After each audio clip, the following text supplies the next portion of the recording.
Hello, this is Darren Alf from BicycleTouringPro.com, and today I have Ted Schredd on the phone. He is the author of The Cycling Adventures of Coconut Head, a North American Odyssey. And if you've read any of the articles on BicycleTouringPro.com, you've likely heard me mention this book. It's my absolute favorite bicycle touring book of all time. There's a lot of books out there on bicycle touring, but there's none, and I promise you there is none like this book. Like I said, it's called The Cycling Adventures of Coconut Head, a North American Odyssey, and I really encourage you to get it. In the meantime, here is my interview with Ted Schredd. All right. Well, I guess maybe we can just start with you talking about where you were when you started thinking about riding your bike around the United States. Well, it was back in '92, so it's 1992, a few moons ago. But it was summertime, and I had a friend come over and tell me that he was moving to Alaska and selling everything he owned. And I thought, ooh, that sounds like a cool idea. So I thought, I got to do something. So I went for a walk, and within about 15 minutes, I had come up with this plan to ride my bicycle to Florida. And I had never done a bike tour. I was a cyclist, but only to the effect that I would ride, here and there and back and forth. And, I didn't race. I didn't compete. I didn't do long distance. I just thought, wow, I ride my bike about, 20 miles a day, 25 miles a day. What if I just kept going? And so within a couple of months, I was out on the road, and I left with $160, no tent, no sleeping bag, a piece of crap bike, no bike shoes, no bike shorts, no bike gloves. Literally nothing. And just made it up as I went along, and it was the best thing that I ever did. How old were you at the time? I was 27. 27. Yeah. Yeah. Can you talk about the letter that you got from your grandma before you left on the trip? Well, it's just, just to summarize it really quick, it basically, old Grandma Schredd lived till she was 99 years old, still used a push mower when she was 94, and she just, she wasn't like an overly happy woman, but she was a very content woman, and she talked about mind poo, and mind poo, it would be the negative thoughts in your head. And really, when you think about yourself as an individual, there's lots of things that keep your heart beating, keep you breathing, all your systems work in place, and it's all natural. It's always looking out for your best interest as a human being. And negative thoughts really don't look out for your best interest, and they're really not you. And the letter just told me to separate those negative thoughts from who I am. And once I did that, it was very easy to see that I can accomplish a lot more in life and do a lot of things, including going on an outrageous bike ride. Had she talked to you about this kind of stuff before the trip, or did this just kind of, the bike trip kind of prompt her to bring this up? Well, I think it just prompted her to bring it up, but I'd always, it's not something that we really talked about, but I just always admired her disposition, Mm-hmm. and just, there's not a lot of people that are content in life with what they have, and I just think that's an admirable quality, and I tend to take my advice from people that seem successful at whatever they do. And, it's not best to discuss your finances with your neighbor. It's Right. better to discuss it with your financial guy. And so that when you're going through life, I always tend to take advice from people that I respect and that are truly living, practicing what they preach. And I felt that was something that she did in life. Hmm. What, as you were starting the trip, I know one of the big questions that I get on my bike trips is like, why are you doing this? Yeah. What was your reason? Just because I wanted to go to Florida, I think, you know. That's how And it started. Yeah. yeah, and I used to live as a ski bum up in Lake Louise in the Canadian Rockies, and in summertime there's a lot of bike tours going through there, and I just thought that was so amazing that people would travel by bicycle. It's like, no way. And once I always figured too, with any of these long bike trips, if it doesn't work out, you can always come home. Right. It's not that you have to follow through. And I always like I've always liked adventure. I've always liked travel, and the bicycle is just such an amazing way to see the world. And so once it got started, I knew I was doing the right thing. And one of the first stops we made was just over the U.S. border, and it was probably, I think it was the second night of the trip, and it was like maybe 60 miles from where I started. And we were in a pool hall, and people were freaking out that we rode our bikes from Canada. This is like day 2. It's like, you rode your bike from Canada. That's amazing. And so that, as we went along, people just couldn't comprehend what we were doing. And really the real reason was just because I wanted to do it, without any real reason. Yeah. One of the things that happens in the book, though, is that you're doing a lot of radio interviews and talking about what you call Enviro Ride. Can you talk about that?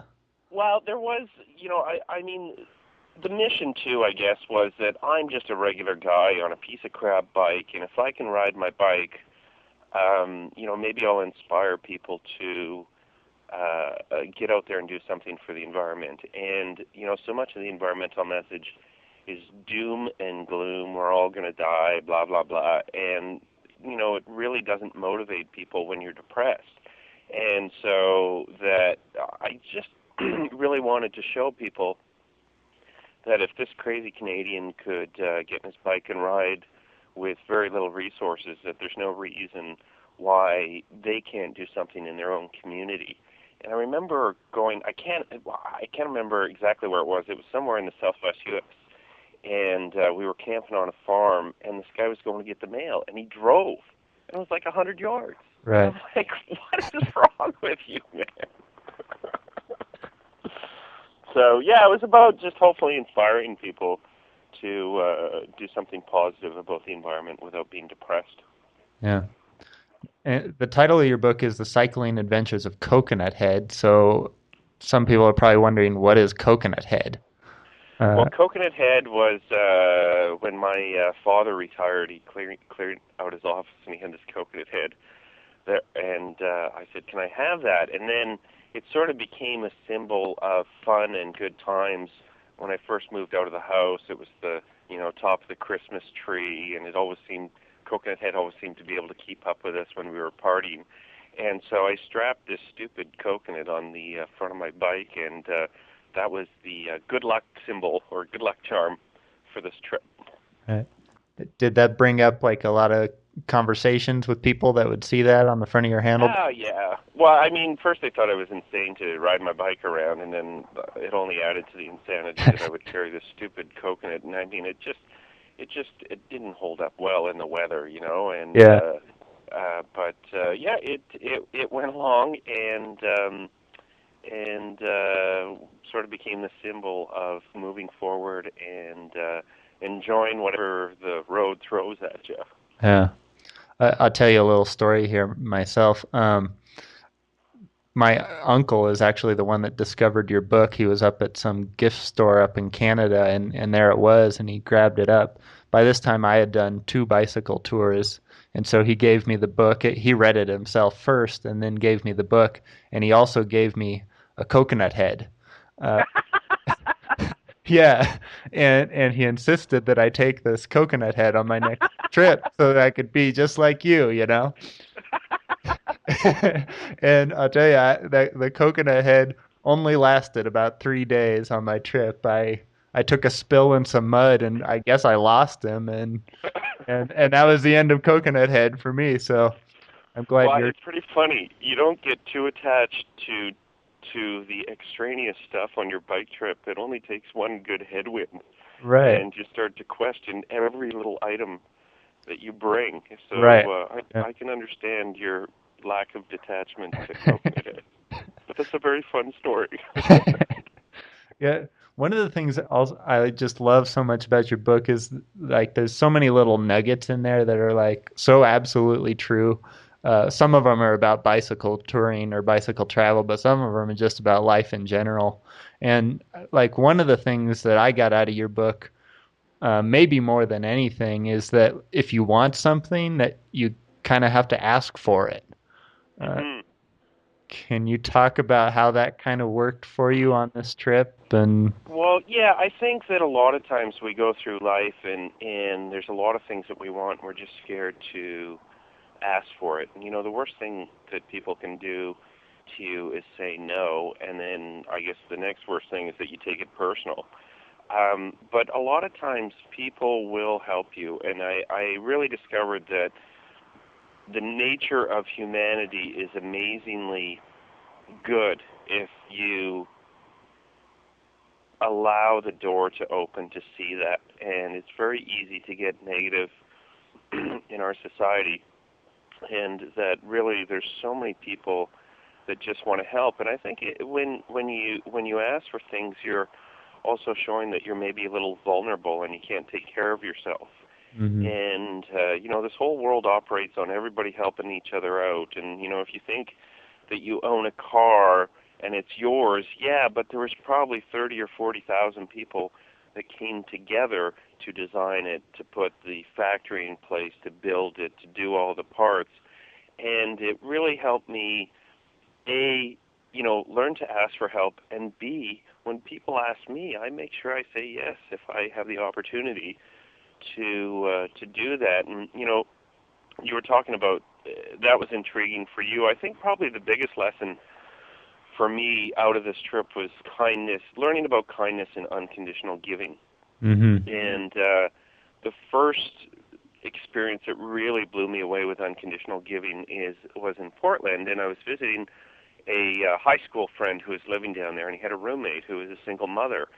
And this single mother, Tammy, found out that I didn't have a camera to take pictures along the trip, and she gave me money to go to, like a pawn shop or something to buy a camera so that I could take pictures and share it with people. The kicker was that she was 100% blind. And so here's this blind single mother giving me money to buy a camera so that I can share the trip with other people. And it was really in that moment that I got what unconditional giving is. And it's completely changed my whole life and my outlook, and I'm hopefully a lot less selfish. And I find it very easy to help people. I find it very easy to help strangers, and really to help people without any expectation of return. And I mean, I'm a very anti-Christmas person because I think it's just very forced giving, and it's you gave me a $20 present, so I should give you a $20 present, and it's giving for all the wrong reasons.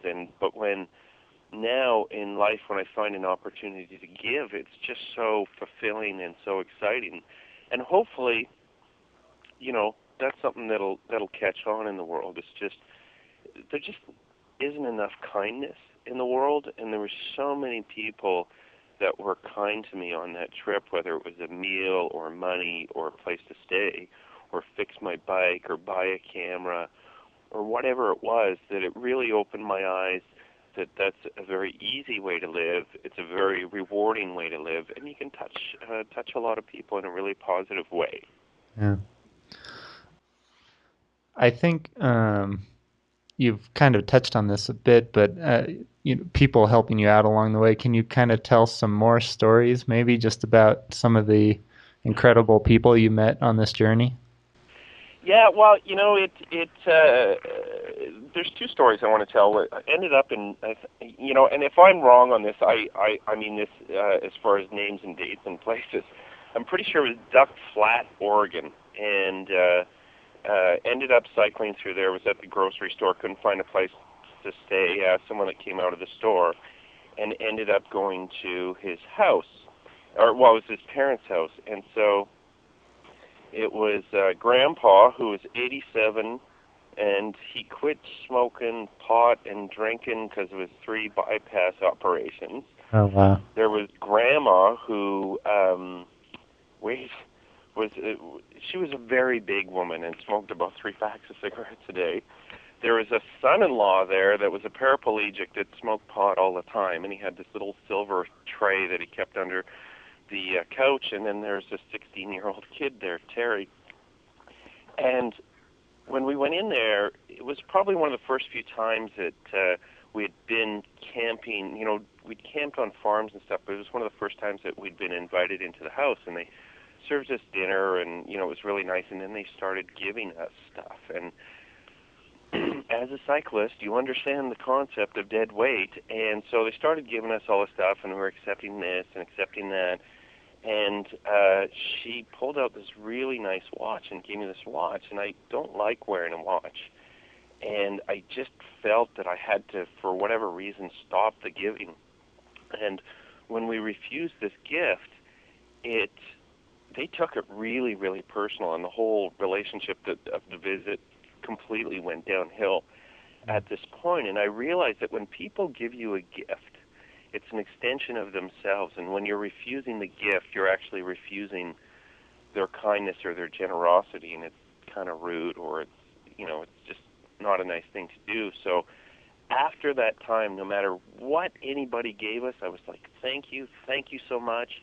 And whether I passed it on to the next person or I left it at the grocery store, it just didn't offend people. And so that was a really big lesson for me, is just when people offer you stuff, take it.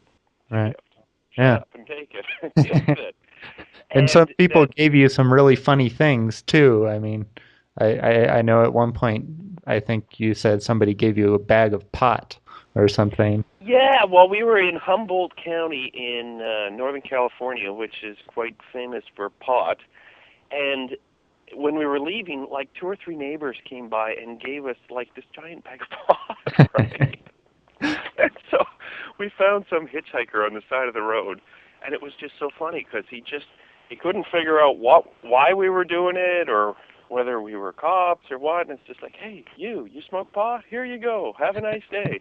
And it would be so funny to run into him now 15 or 16 years later and say, what did you think that day when we ran into you?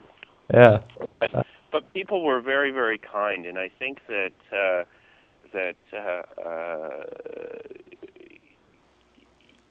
you know, a lot of times we had to ask for help and we didn't want to ask for help. And I remember, you know, sleeping in a drainage ditch one night and sleeping in some of the craziest places. And what I like about being on the bicycle, every day when you wake up, you have absolutely no idea who you're going to run into, what kind of challenges you're going to face, what problems will arise or situations, and it really keeps you living in the moment. Because if you start worrying about how far you got to go or what the weather's like or what your money is, and it just really keeps you present. And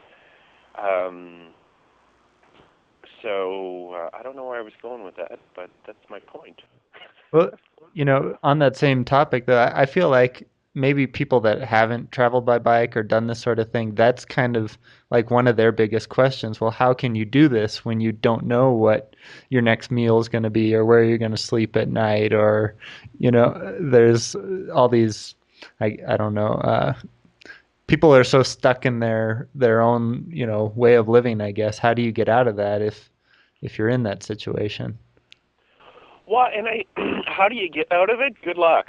I mean, Change your you know, thinking. That's it. yeah. Well, and it's really a personal choice for people, but I don't know. To me, I find there's great excitement in not knowing what's going to happen next, and I do a lot of traveling now. And I again, you still like. I think whether it's you're on a bicycle or you're doing a long trip, when you don't have every hotel booked and every meal planned and every day planned, is that you run into these opportunities to meet amazing people. And because your lack of schedule, you may meet someone and go, wow, you're really interesting.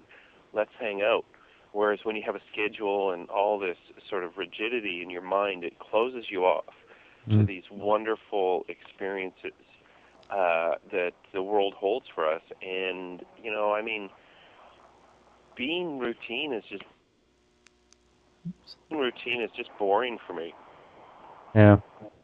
So, so basically, you're traveling down the Pacific coast of the United States through Washington, Oregon, California, and then you get kind of down into Southern California. How is that different than the Northern California and Oregon and Washington? Well, I remember riding into San Francisco and basically had been out in the wilderness for 3 weeks, taking the Pacific Coast Highway, and it was a little busy, but not that busy. But coming into San Francisco and seeing 8 lanes of traffic and that chaos and that hubbub, and man, it really threw me for a loop. I just didn't expect it. And getting down into Los Angeles and San Diego and stuff, it's just way too crazy to ride a bike a lot of times, and I can understand why people wouldn't want to ride in the Los Angeles area, because it's just insanity as far as traffic and busyness. What did I think about Southern California? I mean, I remember being so excited coming over the Golden Gate Bridge. Thought that was a fairly major point that we had hit, and yeah. Oh, the other thing too, in Los Angeles, it had been a drought for like 7 years, and we were in Burbank, and there was an earthquake, and everything's shaking off the shelves, and the people we're staying with were like, "Aren't you worried?" Nah, it's just an earthquake. But it started raining, and it was like 24-hour news. It's raining. Wow. It's like, this is a big deal. So I guess it's all perspective when you're out on the road. But Okay. I don't know. That's kind of a hard question. I didn't answer that well. But Yeah. No, you did. Was this your first time in Southern California, really? Because I kind of got yeah, that impression from the book. I don't know if yeah. I. I went to Disneyland when I was 12, Oh, and that's about it. So I hadn't really seen much of the U.S. at all before that trip. I'd been to Texas and Disneyland, and that was about it. yeah. Well, I think one of the reasons your impressions of Southern California were interesting to me was because I'm from Southern California. Like, I lived in a town about 20 miles north of Malibu on the ocean, and What was it then called? Camarillo. It's Oh yeah, near okay. near Ventura, Thousand Oaks, Yep, which you mentioned in the book there. yep, yep. Yeah. So, I kind of am so familiar with that area. And then when you got down towards Disneyland, which is in Anaheim, and you're talking about riding on this canal, basically, that goes down we call it a river, but it's really just a concrete canal that goes out Yeah. to the ocean. And you're talking about jumping the fences. And I, Sorry, yeah, it's all coming back to me now. That's yeah, right. It's yeah, all coming yeah. back because we had to ride through Los Angeles, and I was so freaked out about ending up in the bad part of town. Right. Yeah, for me, it was just so interesting because also at the time I was going to college in Orange, which is it's like 5 miles to Disneyland, basically. So you rode like right past where I was at the time and everything.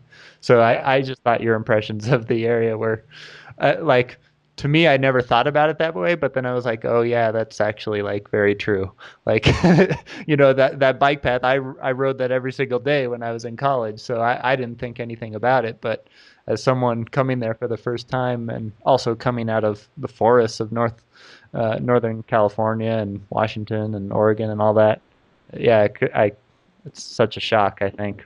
And now that I've been everywhere else, I kind of realize, oh man, Los Angeles is horrible for bike riding. Yeah, it's a big stinky place. It's a pretty cool place. I like LA a lot, but Yeah, not so much for bike riding. right. One of the things I think you talk about in the California section is this confused biker syndrome. And I had never heard it put this way, but I thought that perfectly described kind of what that was. Can you talk about that a little bit? Well, that's just the. I think it happens to any athlete after you've been out giving her for a few hours. Is that you probably get a little hypoglycemic, and you just lose the ability to think and make decisions. And it's just an awful thing when both, I was riding with a girl at the time that you if one of you gets confused, the other one has to step up to the plate, or you're both confused, and then it gets really, really messy. And it's interesting because it pretty well on a daily basis, it would shift from person to person, where one starts to lose their sanity, and you have to step up to the plate. You don't really have a choice if the other person loses it first. Yeah. And so it's just it's just like when you're tired at the end of the day and you've been battling the elements, and then you got to go grocery shopping, then you got to set up your tent, then you got to cook something, and it just beats the living crap out of you. I'm sure you can remember a few days where the crap was beaten out of you. Oh yeah. I mean, that's why when I read it, I was like, that so perfectly describes it, because I've had that feeling and I just never knew what to call it, or. And so when I read it, I was like, that's perfect. Confused biker syndrome. I was too confused to come up with a name for it. Yeah. So you mentioned here that you were traveling with a girl, Lisa, right? Yeah. At the time.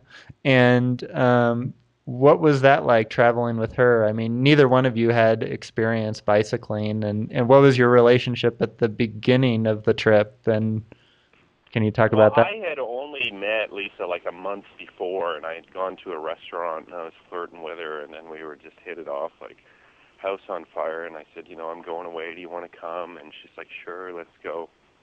But what happened as we traveled along, somehow she thinks that I controlled the size of the hills and the weather. And I thought that would be so cool if I could control the weather, but I can't.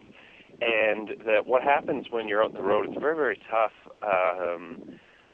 on certain days, and you just can't take it out on your riding partner regardless of what's happening. You can be bitchy and you can be cranky, but you just can't take it out on the other person. And just found that a little frustrating after a while, because it's just like, you know what?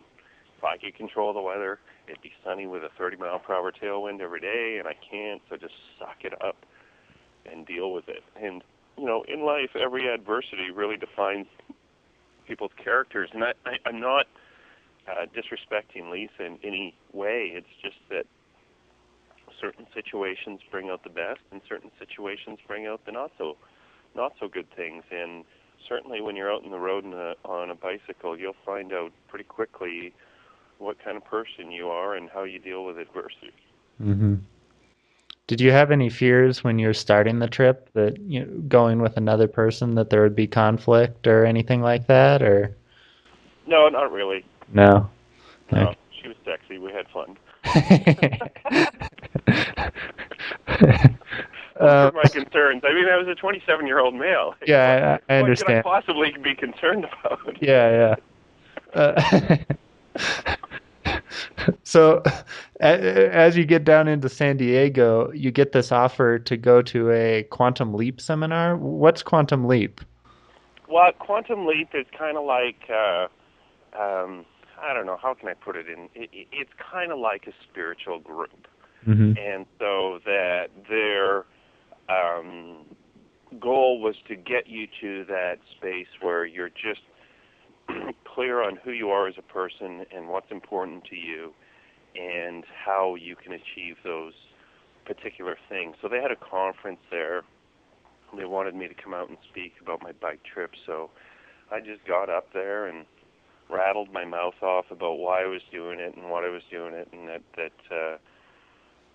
it was just something I just decided to do, and I went forward with it. And I think sometimes, in life you'll run into people and they're doing something that they're really passionate about. It doesn't make sense, but you get energy from them just because they're following what they think they should be following. And when they're passionate about it, it just it breeds enthusiasm. And so I think it went over quite well at the conference.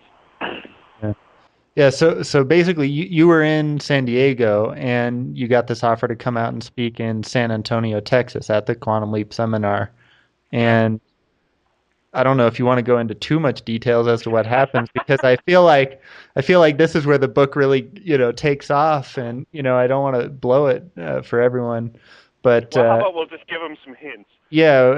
There was a nurse from Texas that asked me to go hiking naked, Yeah. and that was pretty fun.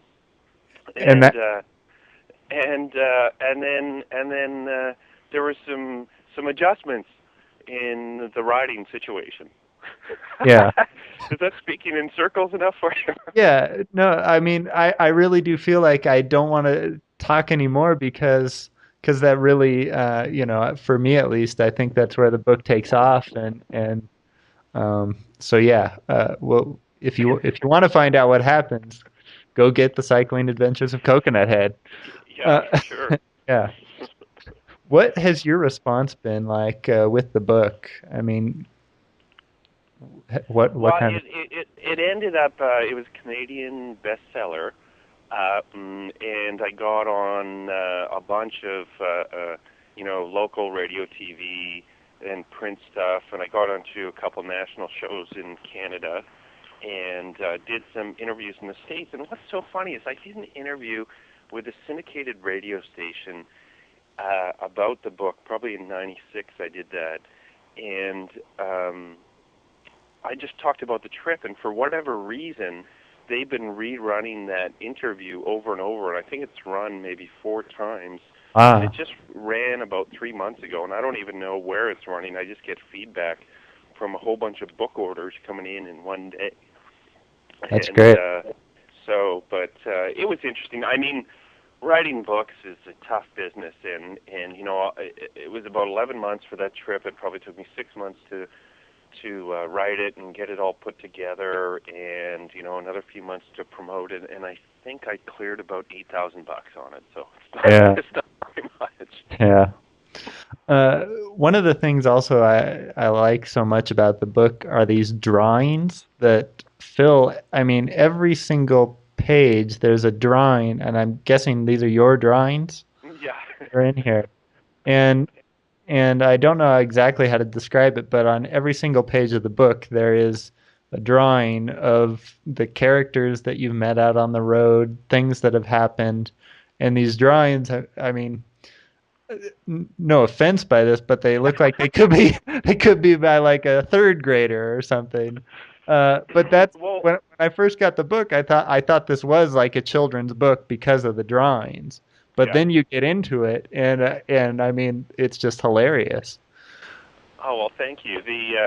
Here's probably the biggest thing that came for me out of this bike trip is that to make money, we started doing a newsletter, and we were just doing photocopies, so I just did illustrations.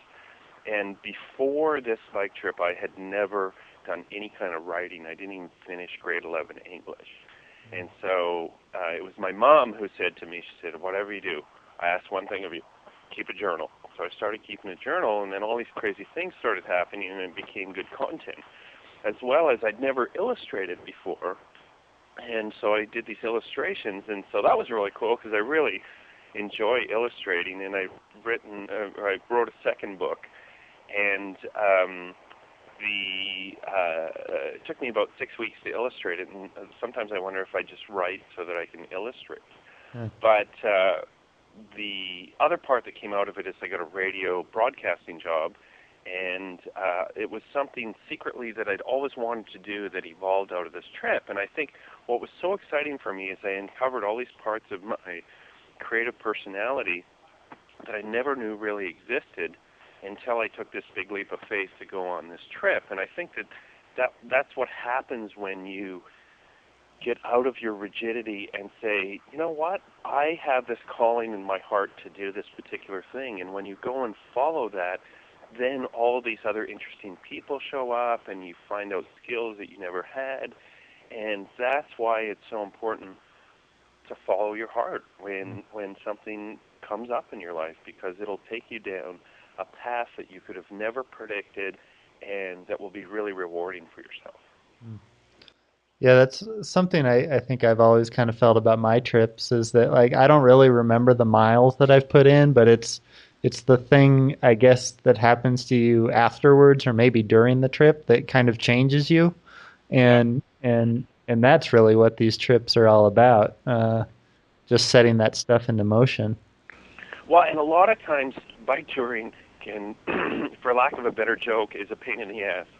And your days can be so tough. And I have to tell you this story about cycling in Thailand. So I went in 96, and cycled England, Thailand, Australia, New Zealand. And so cycling in Thailand is absolutely insane. It's not considered a third world country, but man, it has some crazy traffic. So let me just paint a little picture for you of what it's like to ride down the highway. First, the traffic goes opposite to what you're used to, right? Okay, yeah. So that's one issue. You don't want to be veering left when you should be veering right because you'll be dead, right? The next thing is that the way they drive there, if you are pulling up to an intersection to make a left turn, everyone around you honks to let you know not to turn or whatever the heck they're doing. And so they have these air horns on the buses that literally hurt your ears. And I'm sure that in North America they'd be illegal because the decibels would be too high. So it just really hurts your ears, right? So you're riding down the highway. And then when you're riding on the highway, on the shoulder, there's another system of mopeds. So the cars are going, and then there's mopeds going both ways on the actual shoulder.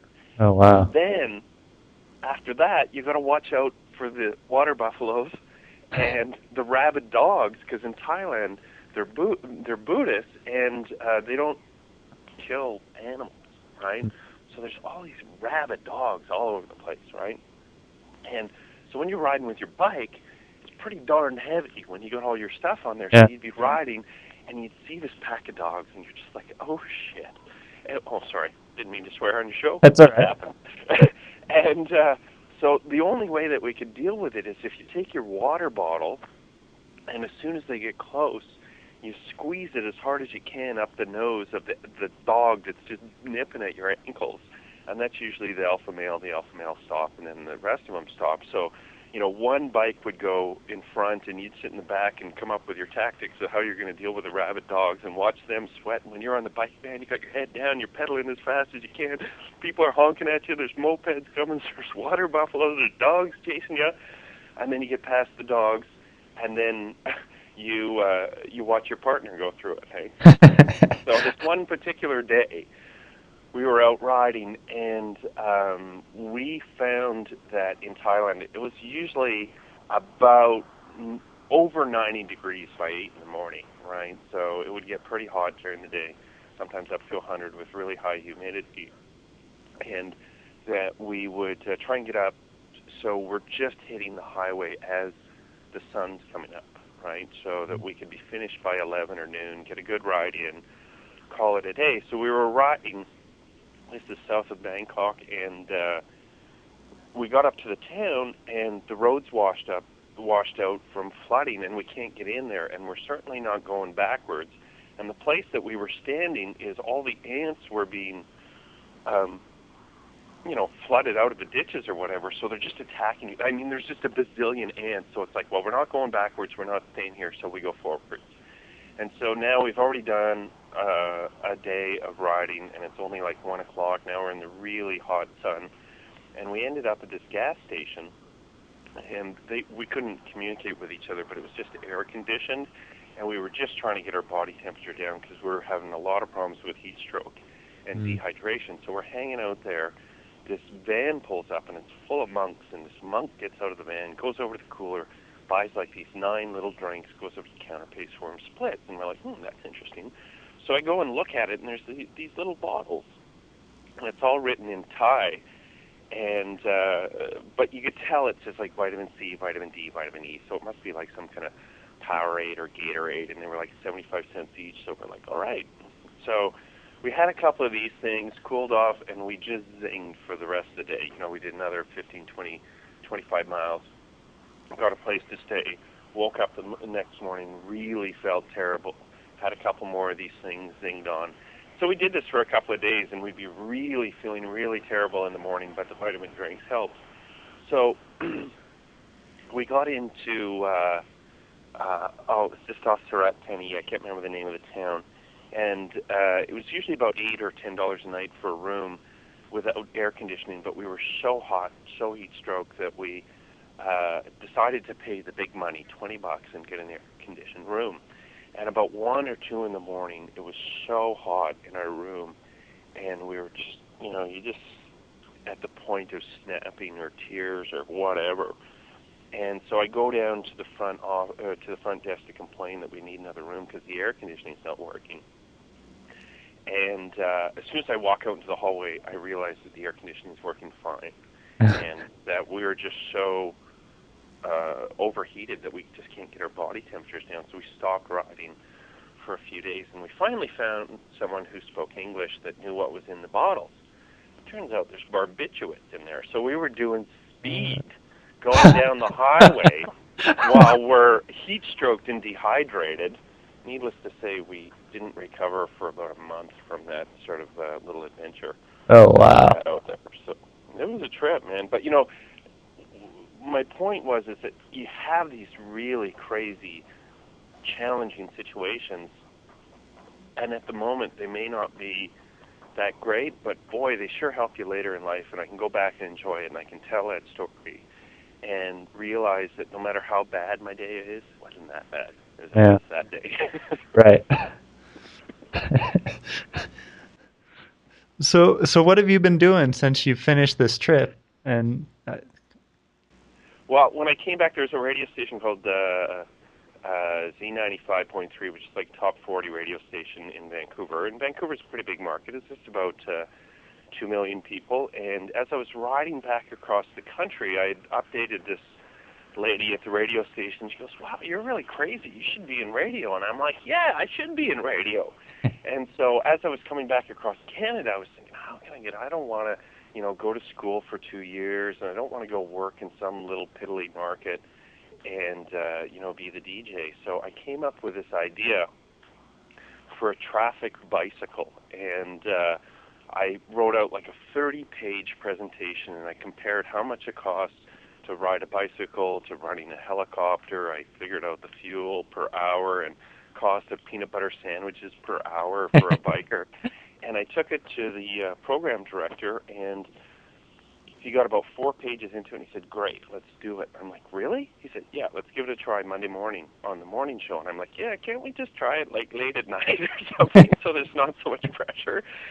And so I went out and I did the traffic bicycle, and they still had like a regular traffic reporter in the station, and I just sort of gave the bird's eye view from the street, and it just turned into this really crazy character that was out in the road. And I did that for a couple of years, but I still get people come up to me and say, "You're the traffic bicycle man, that's so cool, I used to listen to you." And for the whole 2 years that I was there, I never cheated on my bike. I always rode my bike. And when you're used to riding 30, 50 miles in a day, if you go out for 3 hours and you just put your head down and you just crank, you can cover a lot of miles. And people were just blown away that there is this guy out in his bicycle doing traffic reports. And I'd warn of, like there's a lady with lipstick on her teeth, or, I'd find a bumper with a license plate, and I'd say, "Oh, yeah, if this is your license plate, I found your bumper." Like just really silly stuff. Yeah. But it was amazing. And so that worked out really well. And then I ended up publishing book, and then I went and did that other bike tour. And when I came back, there was a new TV station opening up, so I became like a breakfast host, like those breakfast shows, and I was the guy out in the street. Did that for a while, and then they laid off everybody at the station, and the crazy guy goes first, and I think I'd had my fill of fame and fortune, and it was a lot of fun. But I went back to school for multimedia and just learned about new emerging technologies. And while I was at school, I was offered there was an opportunity to shoot pictures for a tourism-based website. And I'd always shot video. I used to videotape skiers on vacation when I was up at Lake Louise.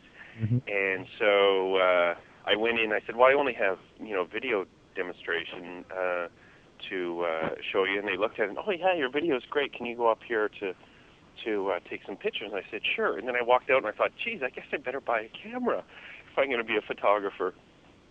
Did that for a while, and then I've just ended up doing a lot of emceeing of adventure events like the 24 Hours of Adrenaline. I'm not sure if you heard of that one. Yeah, yeah. And Sea to Summit Adventure Racing, which is a Canadian-based race. And then I wrote this other book, Grandma Knows the F Word, and it's a book. I was looking for a book on fun because I figured there's always got to be more fun in life. There's got to be books on it. There's books on love and business and how to feel after the love, before the love, in between the love.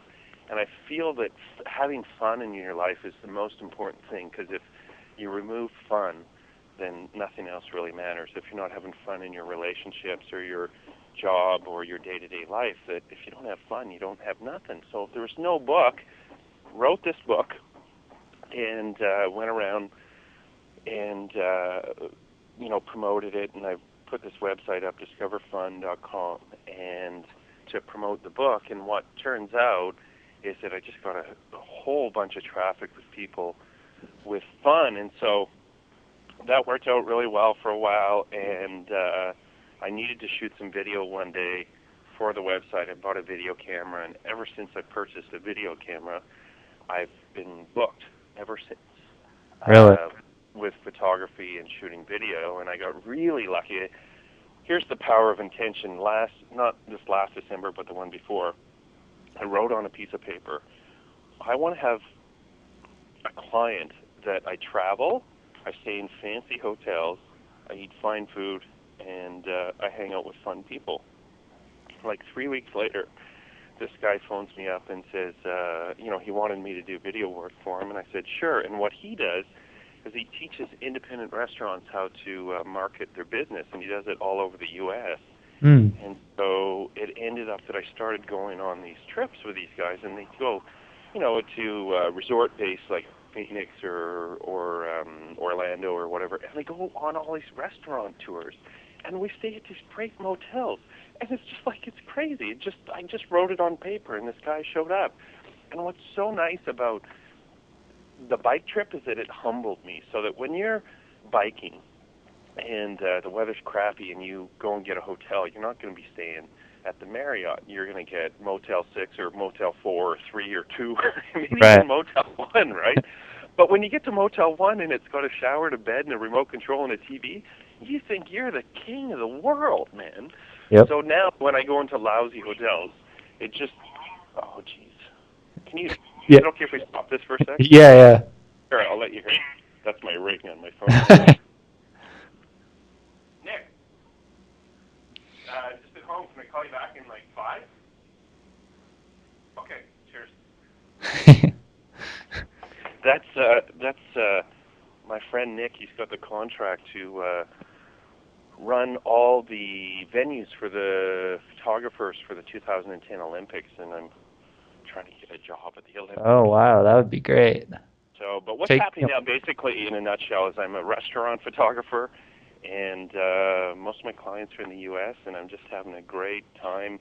They're a fun bunch of people, and I continue to learn stuff and grow. And I was just watching something on PBS about keeping your brain young, and the best thing that you can do is go on new adventures and try new things and not be rigid. And so that's kind of where I'm at right now. Wow. Awesome. Well, I don't want to take too much of your time. I know you're busy. But and I know we could talk for, hours more probably. But thank you so much for sharing your story. Sure, if I could just leave people with a couple of words. Yeah. If you're thinking about bike touring, just go. You can always come home. You'll get totally fit. You'll have amazing experiences. And I'm pretty darn sure it'll change you for the rest of your life. All right. Great. Well, thank you so much, Ted. And we'll have to talk later, I guess. Yeah, it's been my pleasure. And next time I'm out your way, I'll look you up because I may be passing through in the summer. I'm not sure. But if I do, I'll certainly come look you up. And yeah, that'd be great. You're always more than welcome to come up here and stay and check out Canada, and we'll take care of you. Okay, sounds good. Okay, cheers. All right, thank you so much. I'll talk to you later. Okay. All right, bye. Bye.